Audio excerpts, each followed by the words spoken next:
All right, good evening, everyone. My name is Catherine, and I work with SEB Housing, and this is the information session for the two affordable condominiums at 7173 Warren Ave in Milton. I'm just going to turn my speaker up a little bit here. Hopefully you can hear me all right. So the purpose of this information session is to share a little bit of background information on the condos. We're also going to cover the application, the eligibility and lottery processes, and what to expect after the lottery itself. So if you have any questions during this session, you're encouraged to either type them into the Zoom chat that you have in the app. I'll also be asking throughout the presentation if anyone has any questions. You can go ahead and unmute yourself to ask the question. As you entered the Zoom session, you should have heard the prompt that says this meeting is being recorded, and that is because it's going to be saved to SEB Housing's YouTube channel for anyone who wasn't able to join us tonight but still wants to check out the info session. So for the beginning of this session, we're going to have Jack Dolly from the development team on the call. So if anyone has any questions specific to the condos themselves, maybe the features of the units or the location of the neighborhood, I'm going to be handing it over to Jack in just a few minutes so he can answer those questions for you. First, I just want to give you a little bit of information on who SEB Housing is.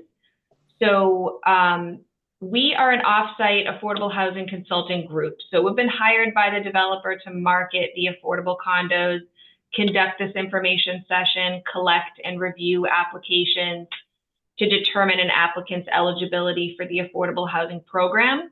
And then also we're going to ultimately run the lottery in early November. So we're not part of the sales team.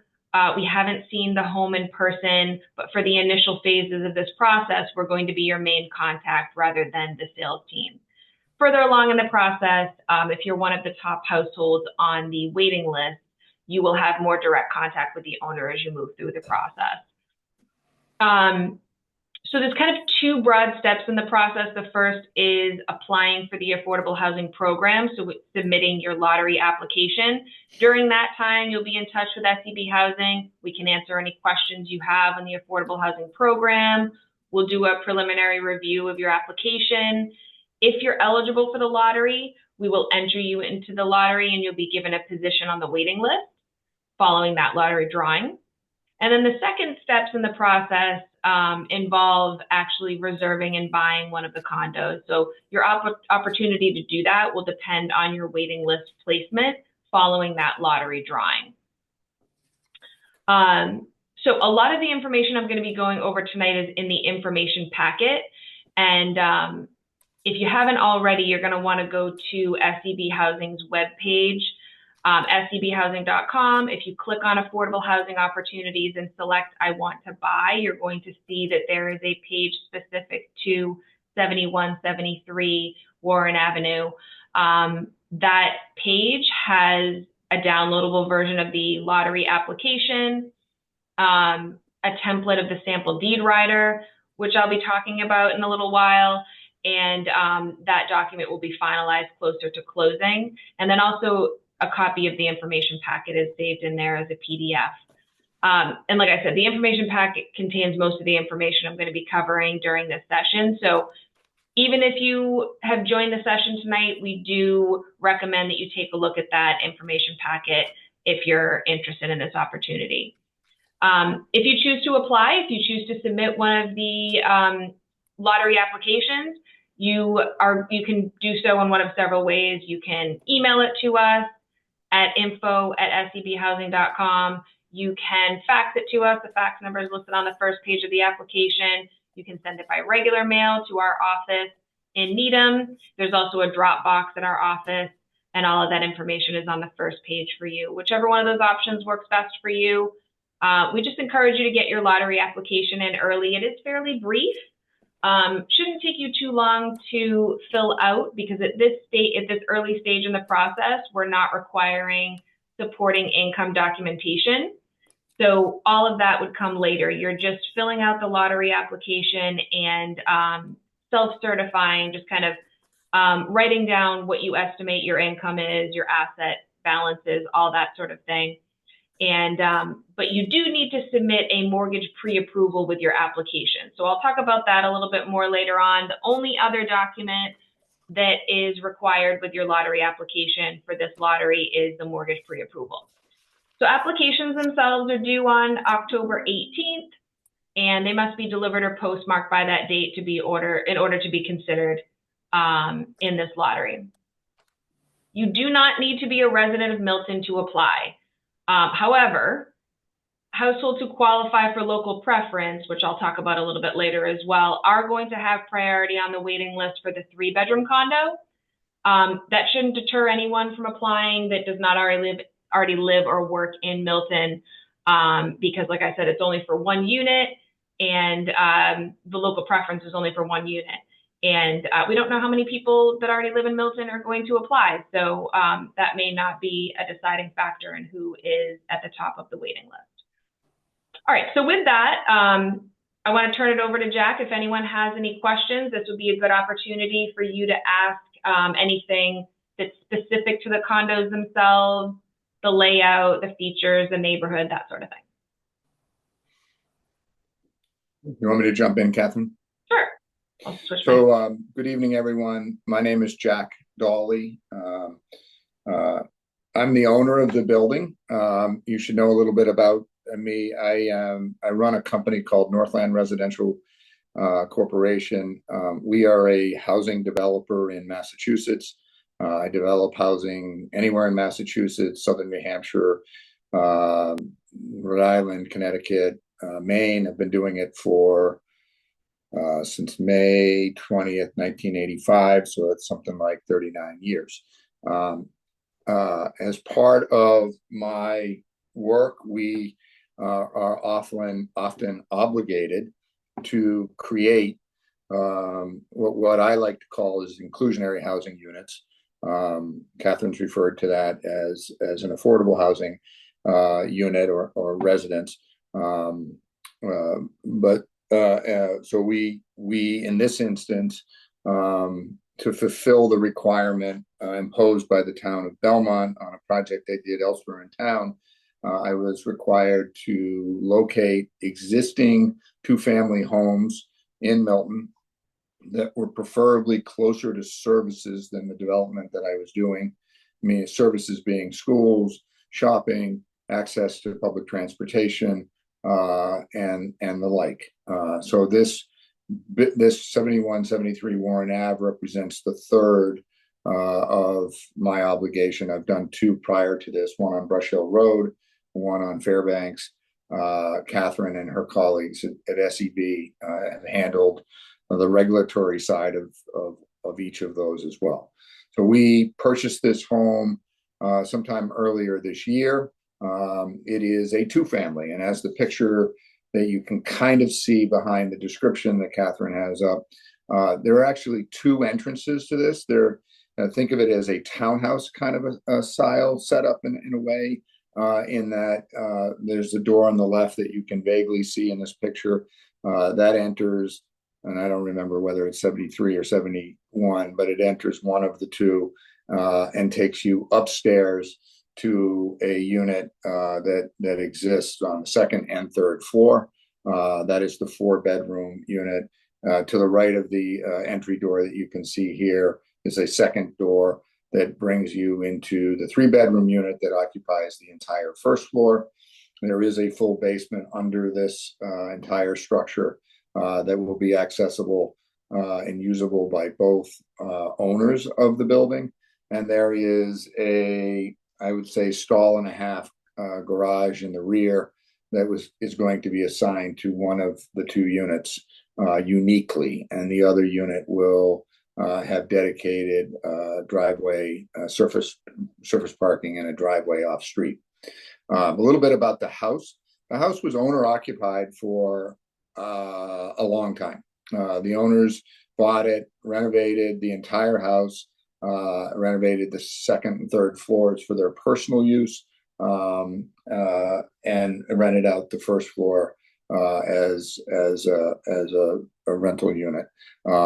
They kept the entire building and both units interior and on the inside in very good shape. If you walk through the unit, if you apply and you're deemed eligible, there'll be an open house conducted by myself. In fact, there's two of them calendared for, and I don't have the dates, but sometime after the lottery, which I presume will be in early November, and the open houses or walkthroughs tours will be in November. But the kitchens are current.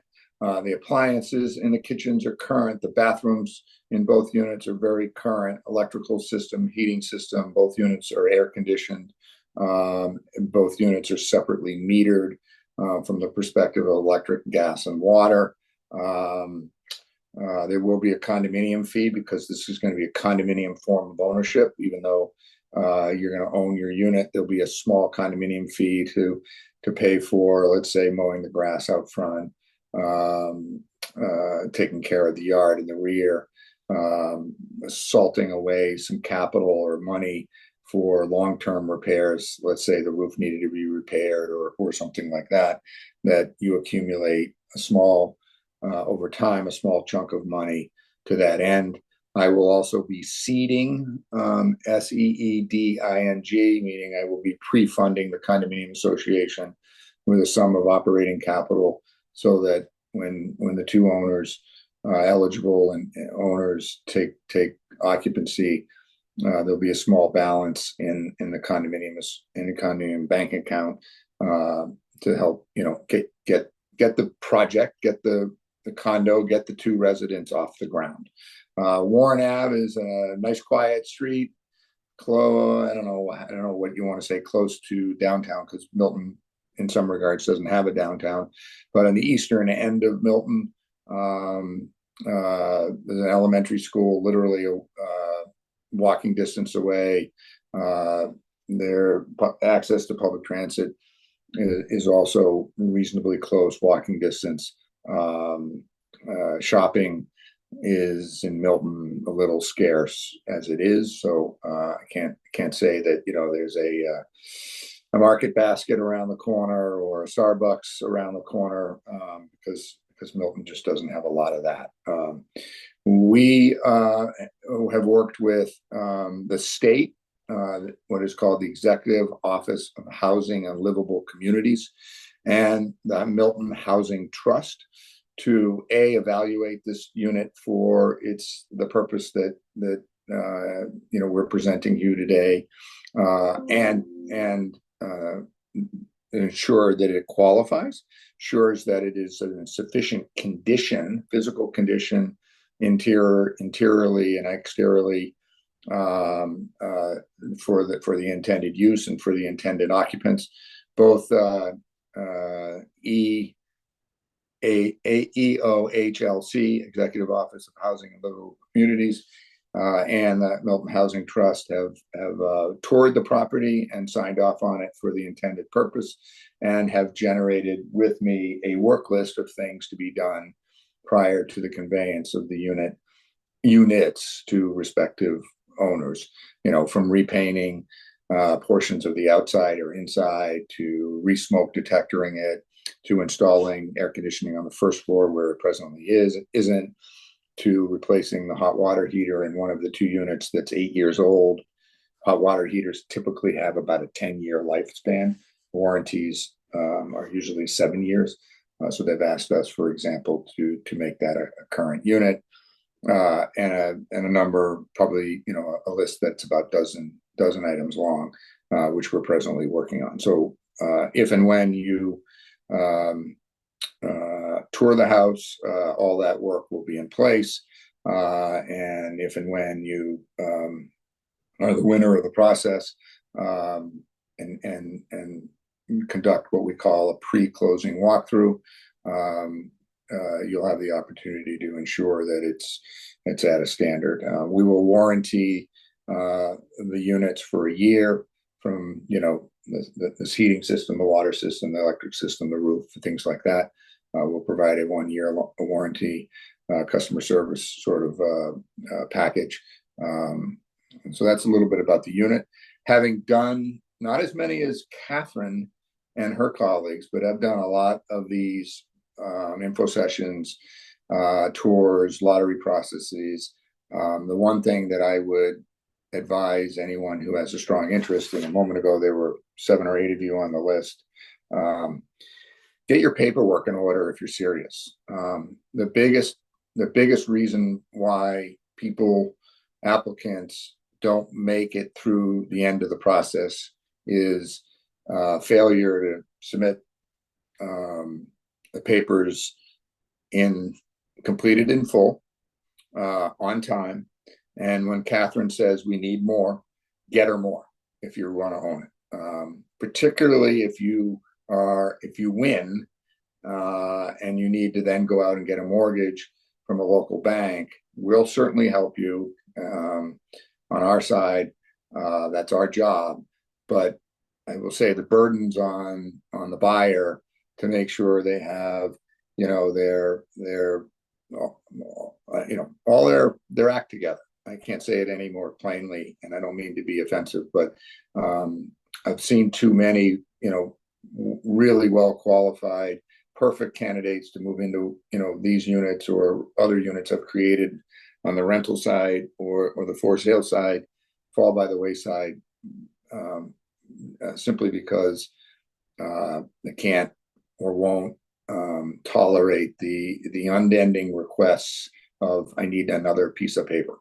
So I'll take any questions that any of the 7 of you might have, and then I will sign off and let Catherine take it from there.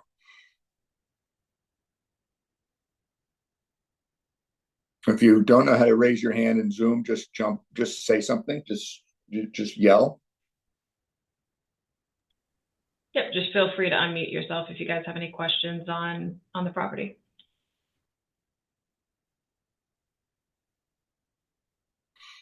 Hearing none, I wish each of you great success if this is of interest to you in the process. And it's a real, I will say, of the 2 families that we've worked on, this is by far the best building, condition of units, location.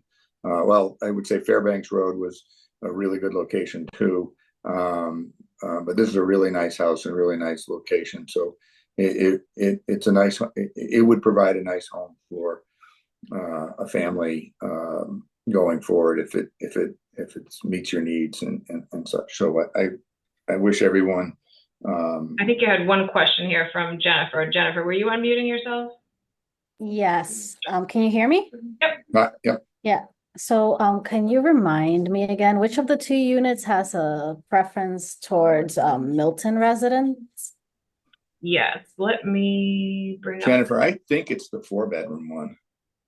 It's actually the 3 in our info package. Yep. Is it? Yes, so the Okay. 3-bedroom. 3-bedroom condo will have local preference. You can see the waiting list kind of tiers there in terms of priority. Yeah.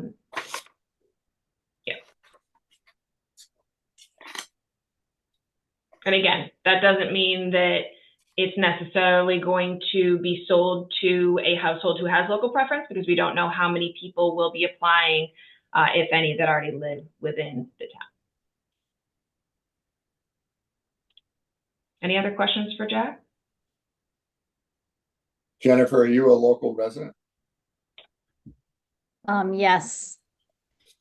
And are you a household that would qualify for a 4-bedroom unit or a 3-bedroom unit? Do you know? Well, I'm attending the session for my aunt, but I believe she would qualify for the 3-bedroom. Okay.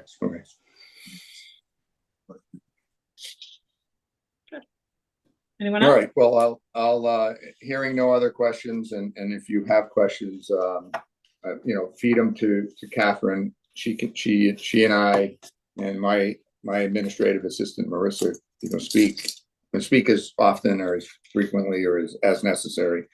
There's an open business relationship. Just to be clear on Catherine, just for you all, because Catherine and I do this for a living, so we assume everyone knows what we're talking about. And in fairness to everyone on the other end of the Zoom, you don't know what we're talking about. The state regulates this process quite heavy-handedly, and as a result, so that no games are played, I am required to hire a third party um, um, lottery agent, and there's several of them, more than several of them in the state. SEB does a lot of them, done many of them for us. They run the process. They are not a salesperson. They are not a developer. They do not get a broker's commission out of this. They get paid as a service provider. Not, I won't think of them as a lawyer, but they're not lawyers. Um, uh, think of them as a coordinator, really, a manager of the process.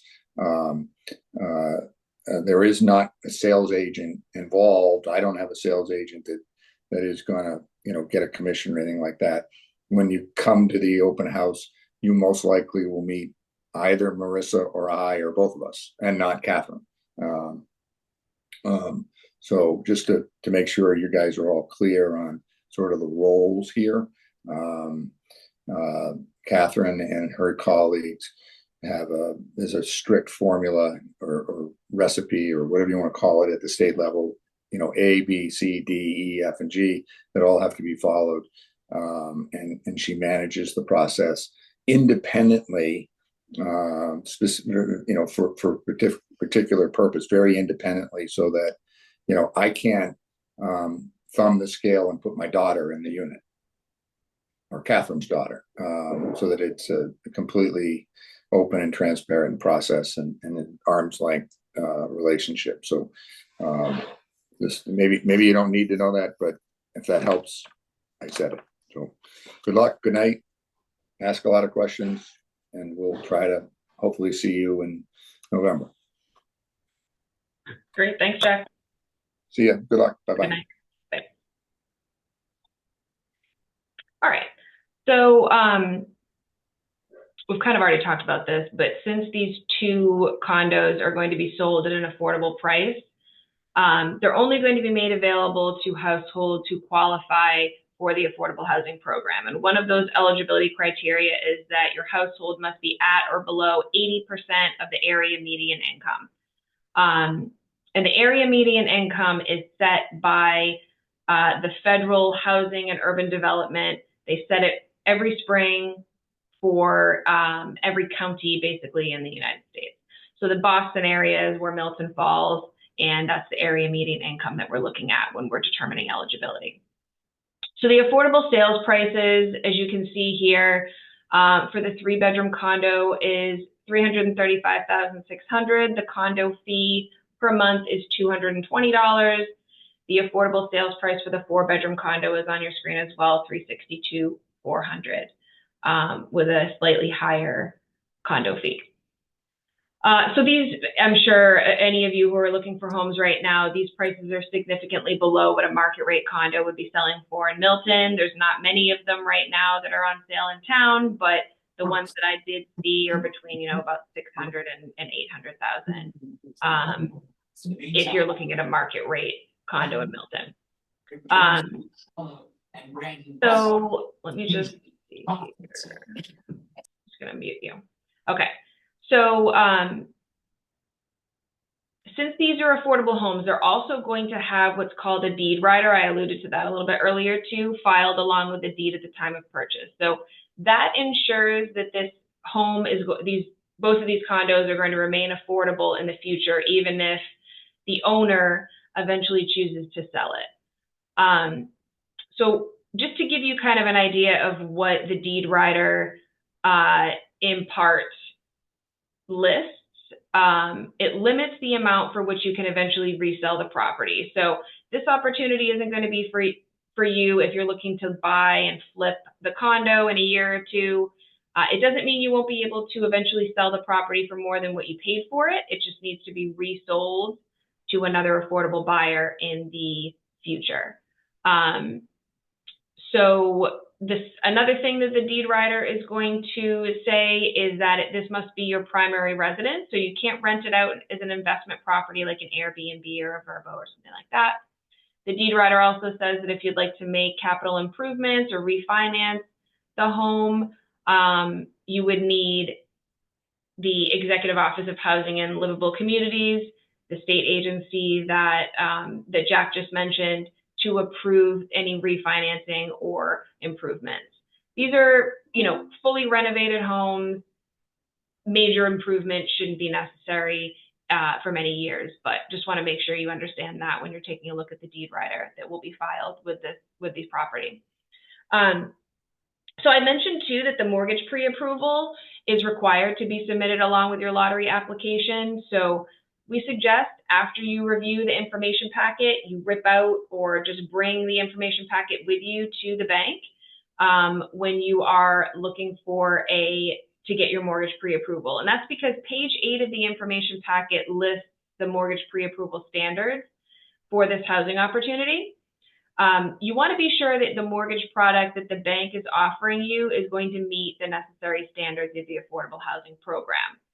So we also suggest you bring the sample deed rider that is in our website listing. It's one of the PDFs that is listed on our website for this property. Because that deed rider too can be problematic for some banks or some lenders. Certain loans won't accept all the terms of the deed rider. For example, the loan must have a fixed interest rate throughout the term of the mortgage.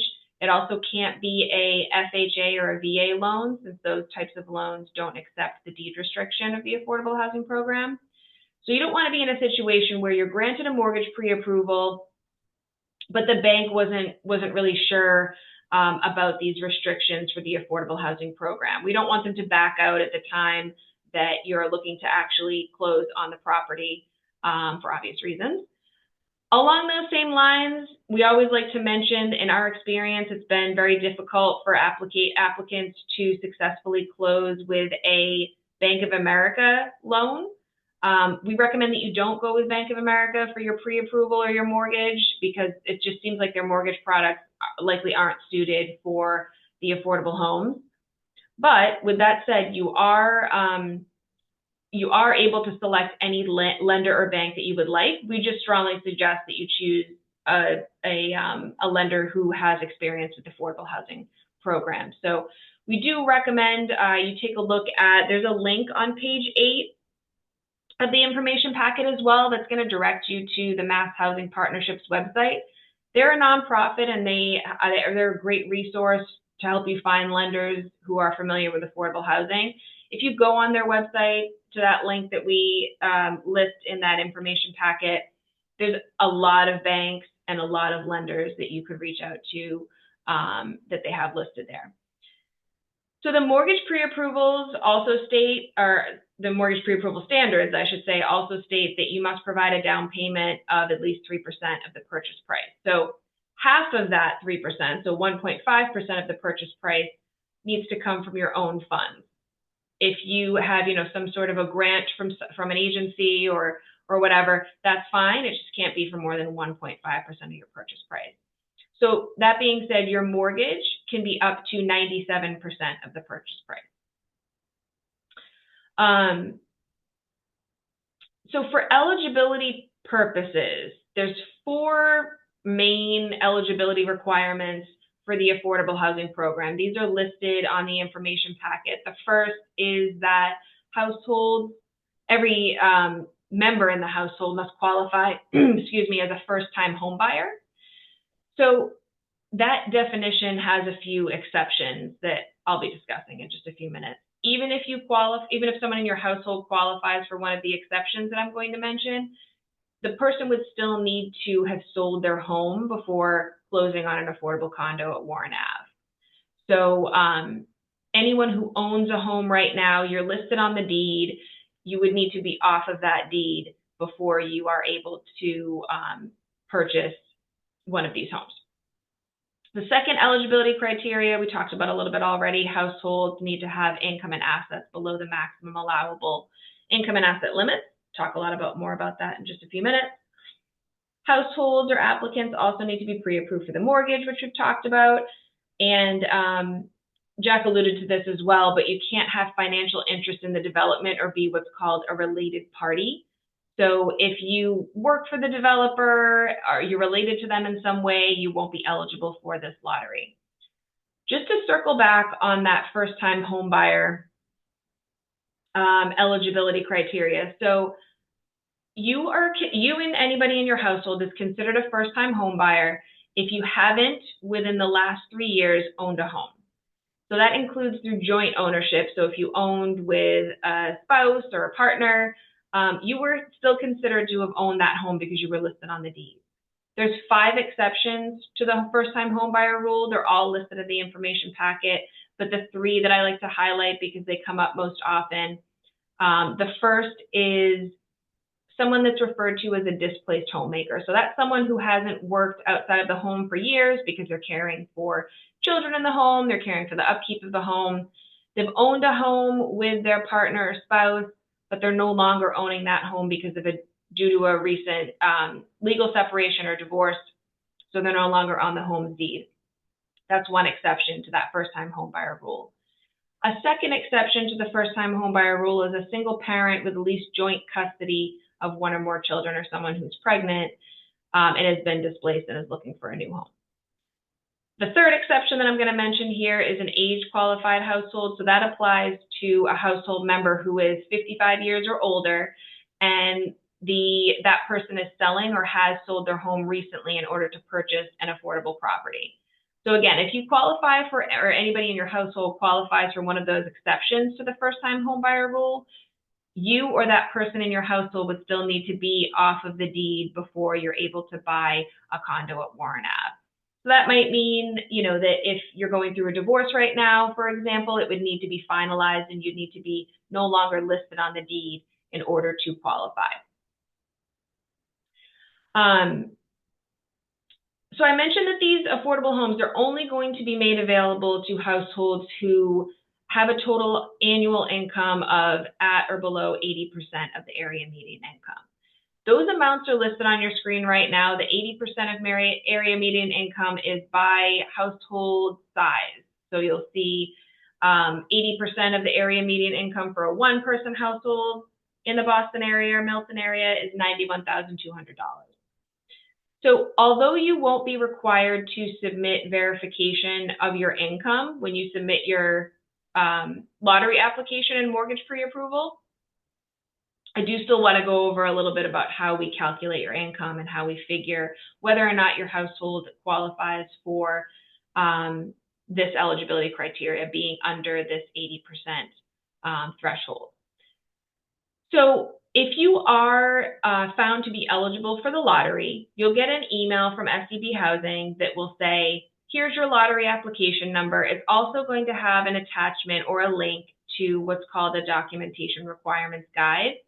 That guide will detail exactly what types of documentation you should be gathering during this process. So how many pay stubs if you're employed, how many benefit statements if you receive Social Security or child support or any benefit like that, how many tax returns. Heads up for everyone, you will need the last 3 years of your tax returns during this process. And the information that you'll need to submit to us is going to depend on the sources of your income and assets. So just check out that documentation requirements guide when it's sent to you if you're approved for this lottery. And then just, again, like a basic overview of how we're going to calculate your income. Income for this program, we count it as a projection of your income over the next 12 months for all household members. So that includes bonuses, overtime, amounts that are coming in maybe on your paycheck that you don't receive weekly or even biweekly. The only exceptions to income that we wouldn't count is wage income from minors. So if you have a 16-year-old that's working a job, for example, we're not going to include their earnings when we're totaling your total household income. And then the only other exception is dependent full-time students who are working. So say you have a college student living with you who's 20 years old, we're only going to count the first $480 of their wages when we're determining your eligibility. We are required by the program to count gross income. So not the net income that you make before taxes, although most of us aren't taking home the full amount of our salary. It is just that gross income that we need to count when we're determining your eligibility. And then how we calculate income is not one size fits all either, because everyone's income circumstances are unique, obviously. So we have some applicants who have a weekly salary. It's consistent throughout the year. They make the exact same amount on their paycheck every week. But then there's also people who are working seasonally or they're self-employed. And in those circumstances, we may need to look further back into the past to be able to project what your income would be for your projected income is going to be for the next 12 months. Specifically for applicants who are self-employed, we're going to need you to complete a profit and loss statement and provide supporting documentation for your business. If you're self-employed, your business expenses are taken into consideration, but for a household who's not doesn't have self-employment, it's always the gross income that we're going to count. So if you're not self-employed and you have, car payments or insurance payments, we're not able to deduct those, unfortunately. So in general, any income that you have been making, we're going to need to assume that you will continue to make it going forward unless we have some sort of definitive documentation, such as maybe a letter from a former employer saying that you're no longer working there, for example. So when you're filling out your lottery application, just make sure you're listing everything on there, not just wages, but, like I said, if you have unemployment benefits, anybody in the household receiving that sort of thing, pension, Social Security, SSDI, that sort of stuff. There's no minimum household income requirements, but in order to qualify for a mortgage, you're going to need to meet the lender or bank's requirements in order to receive their mortgage pre-approval. So just keep that in mind. In terms of asset limit, as you can see on your screen, so there's a $75,000 asset limit at the time of your application. This includes funds that you may be saving for a future down payment, or if you happen to have, a family member or a friend who's planning to gift you part of your down payment, that is going to be considered an asset, so you would need to disclose that. Of course, we're also talking about, when we talk about assets, we're talking about cash in savings and checking accounts, CDs, but also the net value of any stocks or retirement accounts like 401ks or 403bs. You might think it's a little strange that we need to count money that's tied up in a 401k, especially since many of you might not be planning to access that money for many years. The program does require us to count that post-penalty amount, because technically you are able to access those funds even though you would have a penalty to do so. So in that case, you'd be asked to get a letter from the financial institution that lists the post-penalty amount. So if you have $50,000 in your 401k right now, the institution that holds the 401k for you should be able to provide a letter that says, if you were to withdraw the money right now, it would, they would only be cutting you a check for $35,000 or whatever it might be. So it's that post-penalty amount that we're interested in. We will not need to see documentation for personal assets like cars or jewelry or anything like that. Question here, are IRA and 401 contributions considered a deduction for income? There's no deductions, unfortunately, on this program in terms of how, when we're calculating your total household income, unless you're self-employed and we're counting business expenses, there are no other expenses that we can use, unfortunately. Any other questions before I move on to the lottery eligibility and kind of where we would go from there?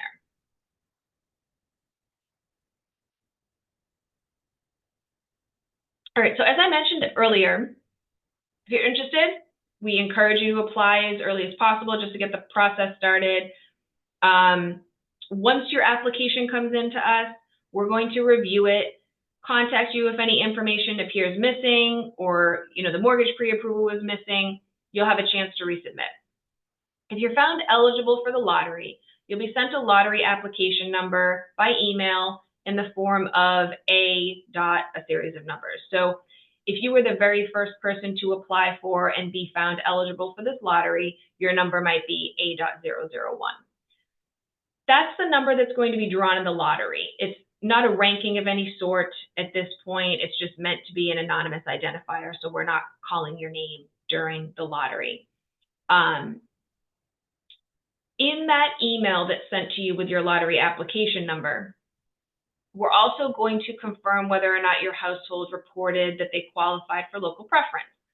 So if you've self-reported on your application that you believe your household qualifies for local preference because you live in Milton, or you are the guardian of a child attending Milton Public Schools, or you work full-time in Milton, we will have confirmed that with you, meaning we will have it listed on your on the email that you received with your lottery application number. So just make sure if you indicated that you had local preference, that it's listed there. Verification of local preference will be required if you're one of the top households on the waiting list following the lottery. So that might be a copy of your current lease, a pay stub from an employer within town, utility bill, that sort of stuff. As I mentioned, the waiting list for the 3-bedroom condo is going to have local preference, which means that local preference households are going to have higher positions on the waiting list when compared to households who don't have local preference, as long as they're the same household type. I'll talk about that in a second too. More information about local preference is on the last page of the information packet as well. Also on your application, when you submit the lottery application, you will have indicated whether your household is a type 1, 2, or 3 or 4 actually. All household types can apply for these condos, but type 3 households will have priority for the 3-bedroom condo, or 3 and 4, I should say. And type 4 households are going to have priority for the 4-bedroom condo. This basically means that all applicants with smaller household types will be behind type 3 and type 4 households on the waiting list that are established after the lottery. So this is the program's way of ensuring that, you know, a one person household isn't buying a 4-bedroom condo or doesn't have priority for it if there's other people who have larger households that could use those extra bedrooms. One more thing, I see that there's a question here, just one more thing before I get to that.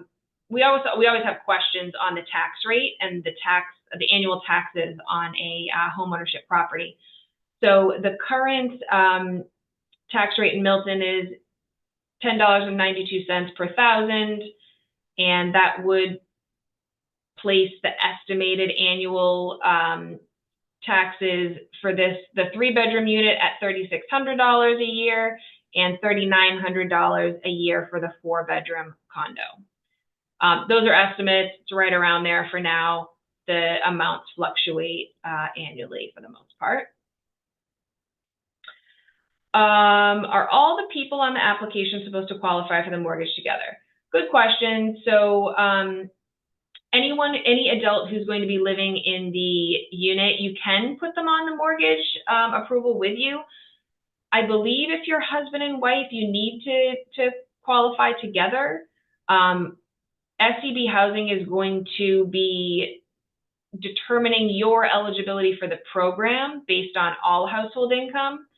The bank will let you know in terms of their mortgage pre-approval what you need to do and who needs to be listed and who needs to supply verification and all of that. But I believe you don't need to have everyone that's over the age of 18 on the qualify for the mortgage.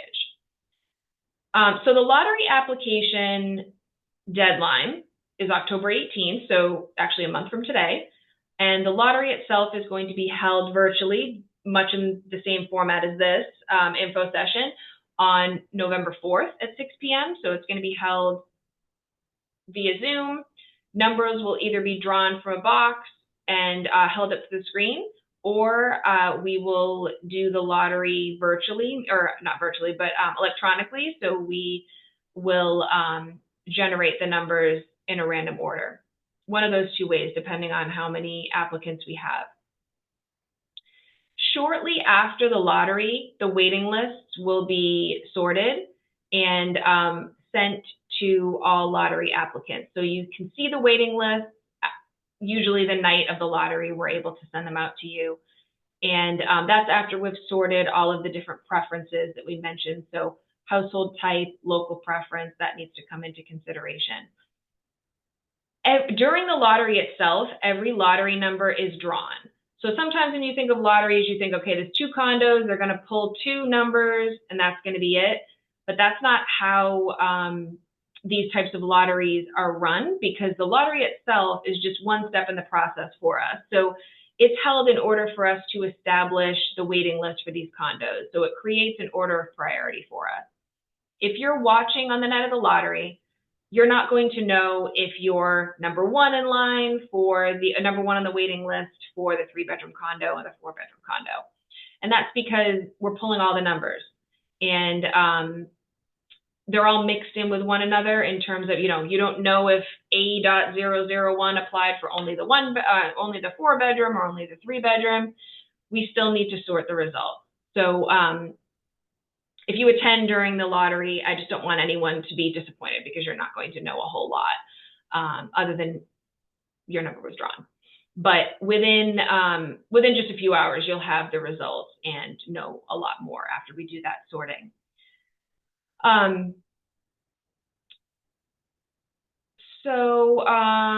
Also when you're reviewing that email, so when you get the waiting lists from us the night of the lottery, you're going to find your lottery application number, and you'll see where you fall on the waiting list. If you're one of the top households on either the 3 or 4-bedroom waiting list, SEB Housing, we're going to send you an invitation to move forward in the process. And that's when you'll be asked to provide your income, asset, and tax documentation that's required to confirm your eligibility. Because remember, up until this point, you've only self-reported what your income, assets, and all of that were on your lottery application. So hopefully you've been able to look at that documentation requirements guide and gather the information that we need from you, like pay stubs, tax returns, that sort of thing. You'll have about a week to get it into us, but don't fret if you don't get everything into us all at once. Most applicants don't submit 100% of the information that's required on the first try, both because there's a lot of information to submit, and also sometimes you submit everything that we need up front, but then we take a look at your pay stubs or bank statements, and we have other questions or information that needs to be submitted after the fact. So that's just why we encourage you to prepare some of your documentation early, and just know that we'll work with you, though. It's not, as long as you're meeting deadlines and all of that, we'll make sure that we move you through the process and don't deny anyone who is still working on their application. If you're ultimately found eligible by SEB Housing after the lottery, the lottery's been run, and you're now one of the top households, you submitted all of your income documentation, and you've been determined to be eligible. Our next step at SEB Housing is to send your file to the State Department who oversees the Affordable Housing Program. So again, that's the Executive Office of Housing and Livable Communities. EOHLC is the acronym now. They used to be referred to as DHCD, so you might have heard that acronym before as well.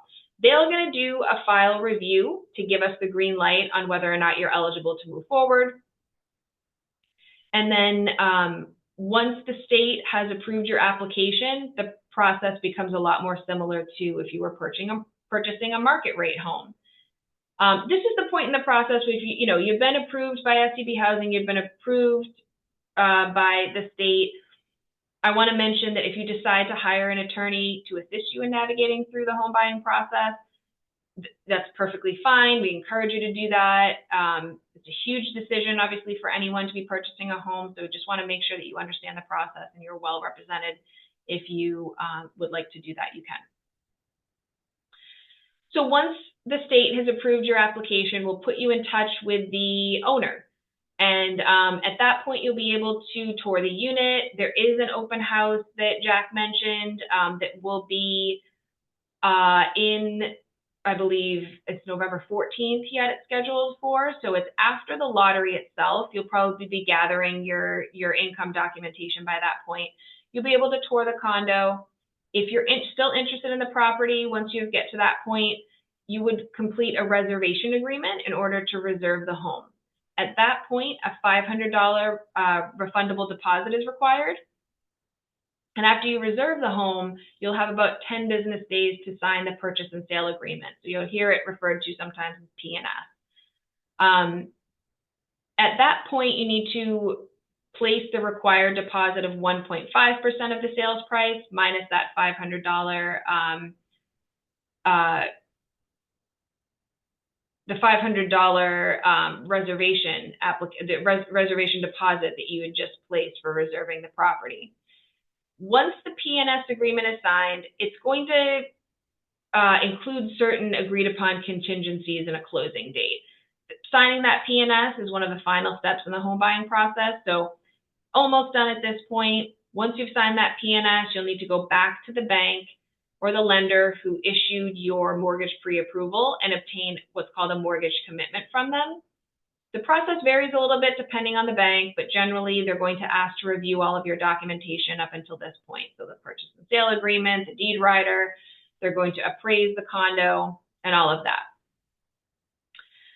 Households have to remain eligible for the affordable housing program up until closing. So about 3 to 4 weeks before your closing date, SCB Housing will conduct a final review of your finances. So we might ask for updated pay stubs, bank statements, your mortgage commitment letter that you've received from the bank. If everything looks good to us, we're going to forward your final package off to the state again for their final review. If you've maintained eligibility, meaning you're still eligible for the affordable housing program, you haven't, taken up a second job that now makes you disqualified for the affordable housing program, you've maintained eligibility, you can move towards closing. Once you've closed on the condo, you can move in. There won't be any future income or asset eligibility reviews. And what that means is you purchase the property, you move in. If you get a new job that would have disqualified you from applying for this lottery a few months from now, it doesn't matter because you already purchased the home. You were eligible at the time of the purchase. You don't need to stay below that income limit for the entire time that you're living in the property. Any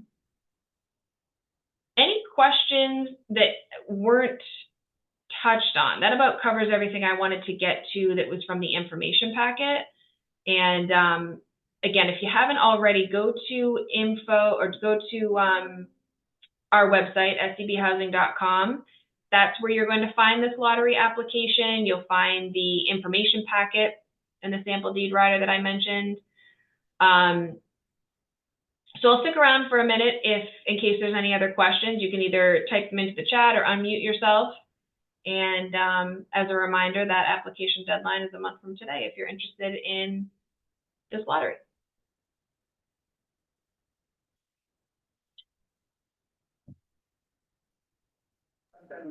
Thank you for facilitating the info session. Oh, of course. Thank you for attending. We appreciate your questions and everything. And we have a question here, actually. So what's a reasonable timeline of a move-in date? It's going to depend on a few things. So the lottery is November 4th. And, you'll have to gather your information, get the mortgage commitment, tour the property. January might be doable. Yeah, I mean, this is all going to depend on just with the speed at which things go for individual applicants. But I don't think that's out of the question, January. Anyone else?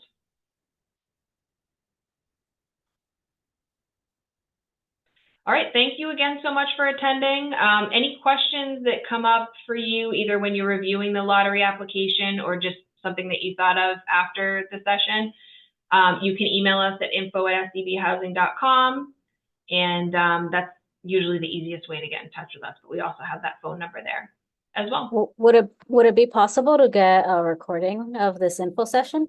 Yep, so it's being recorded, and the link is going to be on the website listing in 15 minutes probably when I put it up there, and it's going to be on our YouTube channel too. So if you typed in SCB Housing or just Milton Warren Ave, it'll pop up.